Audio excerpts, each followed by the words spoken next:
Bonjour à tous et bienvenue dans cette nouvelle édition de Getting Go sur TV Africa. L'Union africaine ne veut pas le retrait des pays de l'AES de la CEDEAO. Elle a d'ailleurs jugé inacceptable leur départ de l'institution sous-régionale. Une déclaration contenue dans l'allocution du président de la Commission de l'Union africaine, Moussa Faki Mahamat, lue par l'un de ses collaborateurs au 65e sommet de la CEDEAO tenu à Abuja au Nigeria. Nous défendons une communauté unie et supportons l'entière unité de la CEDEAO. Le retrait de 3 pays est inacceptable pour l'Union africaine et nous croyons en une CEDEAO, a-t-il indiqué. L'Union africaine se dit également fière de la CEDEAO qu'elle considère comme un leader en matière de renforcement de la paix, de solutions africaines aux problèmes africains et pour faire taire les armes sur le continent. La CEDEAO fait face à une profonde crise, surtout depuis le retrait du Mali, du Burkina Faso, du Niger. Les 3 pays décidés à accéder à leur souveraineté ont formé une confédération qui est l'Alliance des États du Sahel. Ces pays de l'Alliance des États du Sahel ont acté leur divorce avec la CEDEAO ce 6 juillet 2024 lors de leur premier sommet. Ils estiment que leur départ de l'institution sous-régionale est irréversible et irrévocable. Une situation que l'institution sous-régionale a du mal à accepter après avoir analysé les conséquences que le retrait des 3 pays pourrait entraîner. L'organisation sous-régionale a de nouveau envoyé les présidents Bassirou Diomaye Faye et Faure Gnassingbé en médiation. Précisons que depuis l'annonce de leur départ, la CEDEAO a initié des discussions avec les 3 pays qui sont pour l'heure restées infructueuses. L'activiste Kémy Séba est déchu de sa nationalité française. L'annonce est faite dans un décret paru au journal de la République ce 9 juillet 2024. Le ministère de l'Intérieur avait demandé en début d'année 2024 la déchéance de sa nationalité. L'administration lui reprochait une posture constante, résolument anti-française et des messages virtuels, voire outranciers contre la France. En réponse, le militant avait publié une vidéo d'une de ses conférences de presse où l'on le voyait brûler son passeport français. Après l'annonce de la déchéance de sa nationalité française, la réaction de Kémy Séba ne s'est pas fait attendre. Plus de nationalité française, gloire à Dieu. Libéré, je suis de ce fardeau. J'ai quitté la France depuis bientôt 14 ans à cause de sa politique néocoloniale et de sa négrophobie systémique que je combats depuis l'Afrique frontalement. J'ai de plus brûlé le passeport depuis plusieurs mois déjà.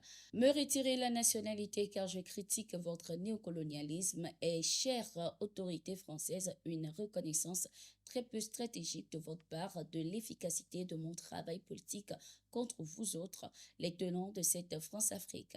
La décision du Conseil d'État vient très en retard, mais mieux vaut tard que jamais.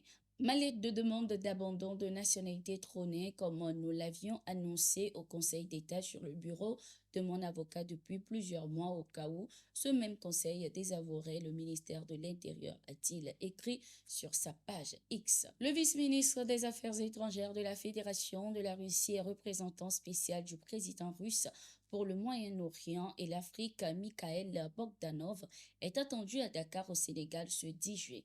L'annonce est faite par Emedia. Cette visite s'inscrit dans le cadre d'une coopération plus large entre le Sénégal et la Russie dans tous les domaines.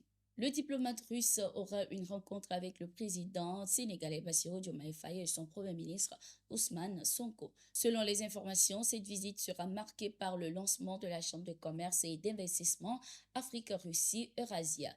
Cette initiative positionnera Dakar comme une plateforme diplomatique et commerciale clé pour la Russie dans sa stratégie d'expansion en Afrique. L'objectif de cette structure est de renforcer les relations diplomatiques et économiques entre la Russie et le Sénégal, faisant de ce dernier un hub commercial et diplomatique essentiel pour la Russie sur le continent africain. Les pays de l'Alliance des États du Sahel continuent le renforcement de leur coopération militaire. Des stagiaires de l'école d'état-major nationale de Koulikoro du Mali étaient en voyage d'études au Burkina Faso du 1er au 7 juillet 2024. Il s'agissait de mieux les outiller pour une lutte efficace contre le terrorisme. placé sous le thème renforcement d'une alliance sahélienne basée sur une vision commune, mettant l'accent sur les défis transfrontaliers. Ce séjour a permis aux stagiaires de s'enquérir des expériences ainsi de la qualité de la collaboration des armées du Sahel dans le domaine de la lutte contre le terrorisme. En République démocratique du Congo, le procès sur la tentative de coup d'État dans le pays continue. Les 3 Américains arrêtés dans le cadre de cette affaire ont tous rejeté les accusations. Ces 3 Américains ont comparu devant un tribunal pour leur implication dans la tentative de coup d'État. À l'audience ce 5 juillet, Marcel Malanga, fils de Christian Malanga, avait tout rejeté sur son père qu'il avait présenté comme cerveau de la bande et père autoritaire. Rappelons que Christian Malanga avait été tué lors de ce coup d'État après avoir résisté à son arrestation. Un autre Américain, Benjamin Zalman Polon, a également tout nié. Ami de Marcel Malanga, Tiller Thompson, de son côté, a affirmé n'avoir jamais fait de formation militaire. Je suis venu en République démocratique du Congo pour rendre visite à la famille de Marcel que je n'avais jamais vue auparavant. J'ai été forcé de porter une arme, a-t-il indiqué.